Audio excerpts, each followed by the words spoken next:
atravessado o Atlântico num barco a remo, sozinho, seria possível?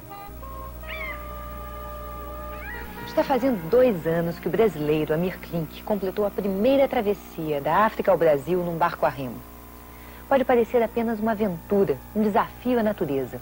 Mas para realizar esse projeto, Amir teve de trabalhar com um rigor científico semelhante ao usado nas viagens espaciais. No Globo Ciência de hoje, nós vamos ver um pouco do método científico e das tecnologias que tornaram esse projeto realidade. A história do Amir Klink é uma história de coragem, de autoconfiança, de determinação, mas é também um exemplo de que com método e com ciência se pode atingir objetivos que às vezes parecem impossíveis de serem atingidos. Amir, 2 anos depois da travessia do Atlântico Sul, como é que você avalia esse feito que foi atravessar o Atlântico? Primeiro, eu estou morrendo de saudades. Eu acho que os 100 dias que eu passei no Atlântico foram 100 dias maravilhosos. Foi uma viagem confortável, foi uma viagem principalmente muito bonita. E principalmente, não porque eu cheguei em paz na Praia da Espera, mas porque tudo que aconteceu tinha sido previsto num projeto que foi muito bem trabalhado 2 anos antes. Eu acho que essa foi a maior alegria, de cumprir à risca o projeto. Como é que você começou a se interessar, a pesquisar, como fazer o planejamento para essa travessia? Foi no dia em que eu percebi que o grande segredo da viagem era simplesmente saber conviver com as forças da natureza, saber me harmonizar com o mar, é que eu fiquei decididamente, fatalmente apaixonado pela viagem. Agora, durante a viagem você teve que enfrentar inclusive tubarões, né? Você teve que cuidar do casco por baixo com tubarões à tua volta. Como é que foi isso? Eu tive um convívio fantástico com o meio marinho, tive companheiros ilustres de viagem, que foram os dourados, foram as baleias, um convívio muito bonito com as baleias. Tive companheiros menos ilustres e mais perturbadores, que foram alguns tubarões. Tive muito medo no começo, mas depois eu entendi a razão de eles estarem me seguindo. Eles vinham às vezes se esfregar à noite no fundo do casco. E começou a se formar uma espécie de molusco no fundo do casco. E quando esses tufos desse molusco estavam grandes, os tubarões mudaram de comportamento e começaram a dar pancadas no fundo. E eu comecei a ficar apavorado. E eu descobri com o tempo que eles era um modo de eles soltarem esses moluscos para atrair os dourados, para poder atacar os dourados. Durante os 102 dias da travessia, Amir remava uma média de 8 horas diárias. Até o final do dia, precisava avançar 40 milhas, aproximadamente 74 quilômetros. Pode parecer uma distância muito grande, mas, segundo os cálculos de Amir, apenas 1/4 parte desse esforço seria realizada no remo. O resto ficaria a cargo das forças da natureza. Durante os 3 anos que antecederam a viagem, o Amir passou uma boa parte do tempo dele estudando, pesquisando, tentando descobrir tudo que ele podia sobre as rotas de navegação no Atlântico. Amir, como é que foi essa tua etapa inicial do planejamento da viagem? Foi a etapa mais dura da viagem, a mais trabalhosa, e foi a etapa que garantiu o sucesso da viagem, que foi o estudo das correntes e ventos que vigoram no Atlântico Sul.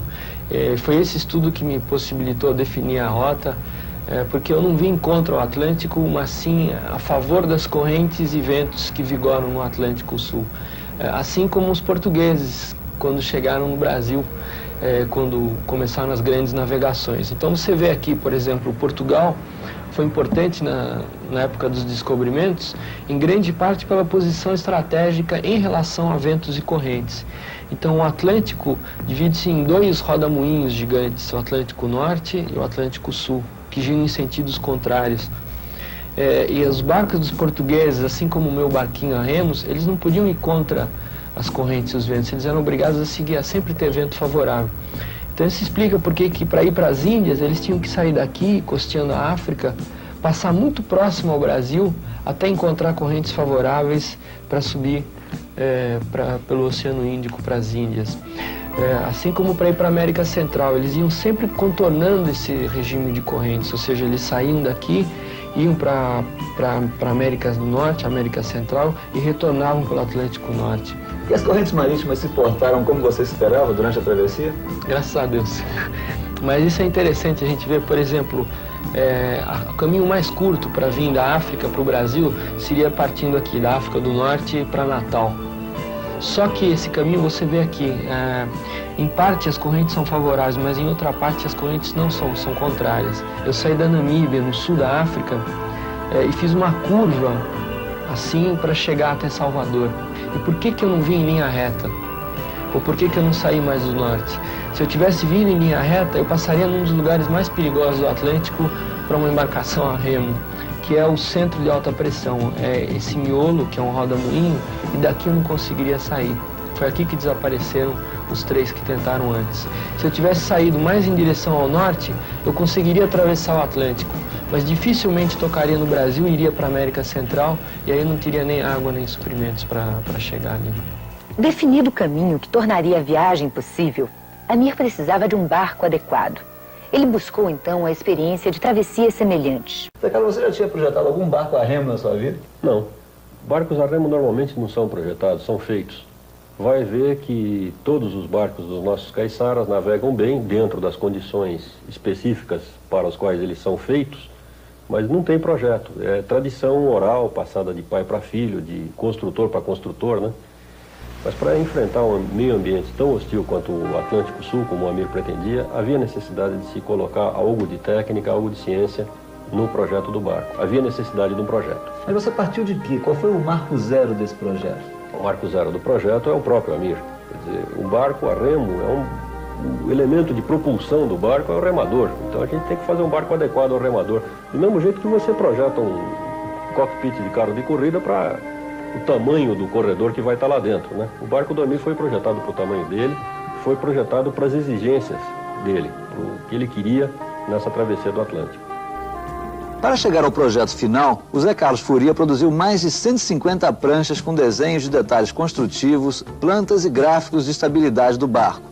Além de toda a arte que é preciso para chegar às formas do casco, o projetista precisa prever todas as situações possíveis para evitar surpresas desagradáveis em alto mar. E a resistência estrutural do barco? Ele tinha que enfrentar ondas de 10 metros de altura. Como é que você resolveu esses problemas? O problema da onda é uma história muito séria. O problema da onda principal é que ela pode virar o barco. E ela pode fazer isso com qualquer barco, com um barco de 6 metros ou com um barco de 20 metros. O problema do Amir é ter um barco que, uma vez virado, desvire. Você não pode fazer uma coisa que virou, tudo bem, não afunda, tá jóia, mas você tem que sair por baixo d'água para depois desvirar o barco. Então o barco do Amir era desvirável internamente. Ele tinha características de um João teimoso, de virar sozinho, já a tendência dele de ficar de pé sozinho já era muito grande, mas fundamentalmente colocou-se no fundo do barco, e por isso que eu falo fundamentalmente, tanques de lastro que permitiriam abaixar mais ainda o centro de gravidade para garantir que o barco ficasse de pé na hora que ele, porventura, tendesse um pouquinho a ficar de cabeça para baixo. Na travessia do Atlântico Sul, Amir encontrou um grande apoio na experiência de um francês chamado Gerard Daboville, que cruzou o Atlântico Norte em 1980. O maior problema que Daboville teve não foram tubarões ou tempestades, mas sim o que ele comeu durante a viagem. Daboville passou 2 meses e meio à base de atum enlatado. Se você pensa que um navegante solitário tem que passar mal de boca no mar, você está enganado. Essa daqui é uma refeição típica das que o Amir fez durante a travessia do Atlântico Sul. Feijão, arroz, salada de vegetais, croquetes de soja e sobremesa de curau e ainda um suco de laranja. Quem preparou esse programa alimentar para a travessia do Amir foi a Flora, que é nutricionista da Nutrimental, uma empresa brasileira especializada em alimentos desidratados. Flora, como é que são preparados esses alimentos desidratados da Nutrimental? Eles basicamente são alimentos naturais, onde a gente, através da aplicação de calor, retira a água do alimento. Com isso, você preserva um feijão, um arroz por 1 ano ou mais. O valor nutritivo desses alimentos não diminui com o processo de desidratação? Não, em absoluto. O processo é controlado e não há perda absoluta de valor nutritivo. Esse tipo de alimento atendia uma série de pré-requisitos para a travessia. Conservação em condições extremas de umidade e temperatura. Alto poder nutritivo. balanceamento perfeito, baixo peso-volume, tudo muito bem resolvido. O único problema dos alimentos desidratados era o volume de água necessário para a reidratação, para o preparo. E aí a solução encontrada foi, no mínimo, criativa. Usar alimentos sem sal e cozinhar com a água do mar. Mas isso daqui era um pacote com refeições para um dia para mim, né? Isso, aqui dentro ele tinha um café da manhã, 2 lanches, um almoço e um jantar, e aproximadamente 4.000 calorias. Além desse cardápio, que seria um cardápio normal, ele tinha cardápios para diarreia, para constipação intestinal, cardápios de emergência, ou seja, em situações que ele não pudesse cozinhar os alimentos, e cardápios de sobrevivência. E ele podia variar o cardápio, ou ele tinha que comer sempre feijão, arroz, salada de vegetais e croquete? Não, ele variava o cardápio. Ele tinha 15 cardápios diferentes, ou seja, ele só repetia esse cardápio, por exemplo, a cada 15 dias. Flori, é fácil preparar um pirê de batata desidratado aqui como esse? Extremamente fácil. Basta você ter água fervida, no caso era água do mar fervida. Porque a água do mar já tinha o sal. Já tinha o sal. E adicionar os flocos de batata, misturar bem e o produto está pronto. Posso dar uma provadinha, hein? Vamos ver se é bom mesmo esse pirê. Realmente igualzinho um pirê feito na casa da gente. Gostoso, né? Comer bem pode ser meio caminho andado para o equilíbrio emocional de um navegador solitário. Mas e a solidão? Muita gente poderia pensar que o grande problema de uma travessia como essa é o isolamento, a solidão. Veja só o que o Amir diz sobre isso. A gente tem uma tendência muito fácil, muito gratuita de confundir isolamento com solidão. Eu estava completamente isolado no meio do Atlântico. Eu acho que nunca tive tão isolado na minha vida, provavelmente eu nunca venha estar tão isolado. Mas eu jamais estive só em momento algum. A solidão é o grande problema nos centros urbanos, é o problema das grandes cidades. A solidão é não ter diálogo, não ter contato, não ter apoio nas pessoas. E isso, sinceramente, eu posso dizer que eu não tive. Eu acho que jamais tive tantos amigos e tanta gente remando comigo como quando eu estava no meio do Atlântico. Era simplesmente impossível sentir solidão. Eu senti foi uma bruta saudade, e eu acho muito saudável sentir saudade. A gente sente saudade quando gosta das pessoas. Esse apoio em terra foi fundamental quando o tempo fechou e o Amir se viu cercado por ondas gigantescas que chegaram a virar o barco diversas vezes. Durante uma semana ele teve que ficar trancado na cabine. Em situações como essa é que se percebe o valor do rádio. Além de ter projetado a antena principal do barco, o seu Álvaro foi uma espécie de anjo da guarda do Amir, conversando com ele pelo rádio durante todo o trajeto da África até o Brasil. Como é que você fazia o contato com ele pelo rádio? Esse contato foi feito através desse equipamento, que é um equipamento de rádio amador, nas faixas de amador, né? E foi combinado previamente um horário estabelecido de acordo com um boletim de propagação que nós temos, e nós trabalhamos em função disso. Então, o horário escolhido, o melhor, foi em torno de 12h30. Sempre na mesma frequência? Sempre na mesma frequência, ou proximidades, desde que não tivesse uma outra estação usando, né? Seu Álvaro, que tipo de informações você passava para o Amir pelo rádio? Eu passava uma informação colhida por boletim meteorológico que me passavam do Rio de Janeiro, do Ministério da Marinha. Esses boletins davam uma cobertura para o Amir de 24 horas, sempre na frente, né? Para ele se precaver contra chuvas e tempestades, possíveis tempestades, mas felizmente não houve. E quem mais conversava com ele pelo rádio? Vinham várias pessoas. Veio o projetista do barco, o médico que acompanhou ele na viagem toda, permanecia sempre comigo aqui, todos os dias que nós falávamos. A mãe do Amir, geralmente nos fins de semana, ela vinha aqui falar com ele, matar um pouquinho da saudade, né? Além do rádio amador, Amir levou 2 unidades de VHF, que são rádios para comunicação a curta distância, com navios, por exemplo. Ele dispunha ainda de um rádio receptor, um gravador e algumas lâmpadas. Se ele quisesse gerar toda a energia que consumia por meio de um sistema de pedais ligado a um dínamo, Amir teria que pedalar 4 horas diárias. Nada bom para quem já remou o dia inteiro.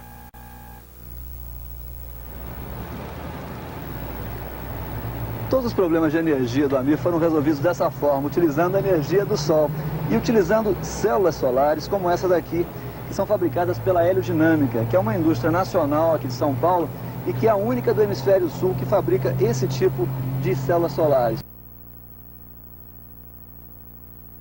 Conrado é engenheiro eletrotécnico e foi quem assessorou o Amir nesse projeto energético da travessia do Atlântico Sul. O que você recomendou para o Amir para ele levar no barco? Bom, quando o Amir chegou aqui, ele já tinha a certeza que ele teria que resolver o problema dele de energia com energia solar. O francês que havia cruzado o Atlântico Norte recentemente tinha utilizado um painel solar para energizar o barco. E nós fizemos os cálculos de quanto seria o consumo dos equipamentos que ele levaria a bordo, considerando rádios e gravadores, e chegamos à conclusão que um módulo desse daqui seria suficiente para a energia do barco. Aconselhamos que ele levasse mais um de reserva. Atualmente vocês já estão fabricando um outro tipo de painel para navegação, que é esse daqui, né? Exato. Qual é a diferença entre os dois? Nesse caso aqui, o painel fica inteirinho embutido dentro de uma peça do barco em fibra de vidro e não interfere de maneira nenhuma com a rotina de bordo. Você vê que nesse caso a gente elimina por completo o vidro e a armação de alumínio que pode machucar alguém, sabe? Mas há 2 anos você ainda não tinha desenvolvido essa tecnologia. Se isso tivesse desenvolvido, essa seria a melhor solução para o Amir. Conrado, como é que funcionam esses painéis? De que são feitas essas células? Bom, a célula ela é feita, é um semicondutor feita com silício monocristalino. O silício é um material que vem do quartzo, é um material muito abundante, isso é importante. Nós temos uma reserva muito grande aqui no Brasil, mais de 95% da reserva mundial. E a célula é inteirinha produzida aqui no país e ela transforma a luz, a energia que vem num fóton, ela consegue converter diretamente essa energia em energia elétrica. Pela tecnologia desenvolvida, inicialmente o quartzo é transformado em cilindros de silício monocristalino. É um processo de fusão e recristalização sob condições controladas.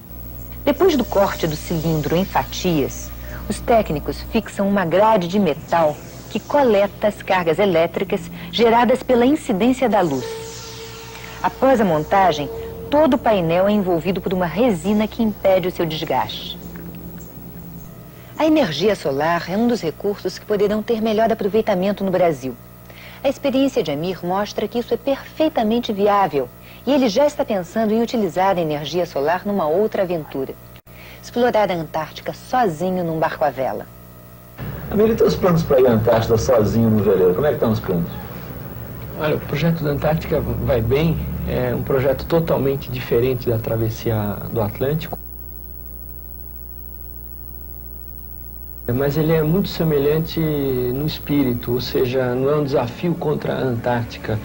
É, acima de tudo, um problema de saber conviver com os obstáculos que estão na Antártica. Como é que o barco vai passar o inverno na Antártica? É um barco totalmente diferente, é um veleiro, um barco grande, especialmente concebido para navegação polar. Então ele vai ficar preso no gelo durante 10 meses aproximadamente. Ele tem um desenho de casco em que, ao invés de ser esmagado pelo gelo, ele vai ser levantado. E vai se transformar na minha residência de inverno na Antártica, o barco. Você vai ficar morando no barco o tempo todo? Eu devo ficar no barco até completar o congelamento. E uma vez congelado, aí eu vou ter 10 meses para passear sobre o mar congelado e visitar as bases próximas da Antártica e concluir um trabalho de documentação e de registro que eu estou fazendo na Antártica e que começou esse ano já. E quando é que você está pensando em partir para a Antártica?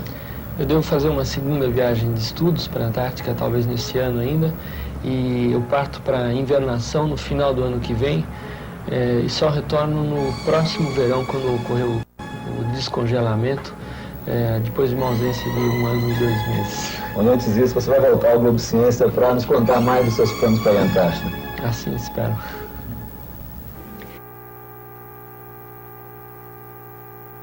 Amir sobre a travessia do Atlântico Sul. Ouça um trechinho. Um tempo em que aprendi a entender as coisas do mar, a conversar com as grandes ondas e não discutir com o mau tempo. A transformar o medo em respeito, o respeito em confiança. Descobri como é bom chegar quando se tem paciência. E para se chegar aonde quer que seja, aprendi que não é preciso dominar a força, mas a razão. É preciso, antes de mais nada, querer. E depois dessa viagem com a Amir Klink, vamos ver o assunto do Globo Ciência da semana que vem.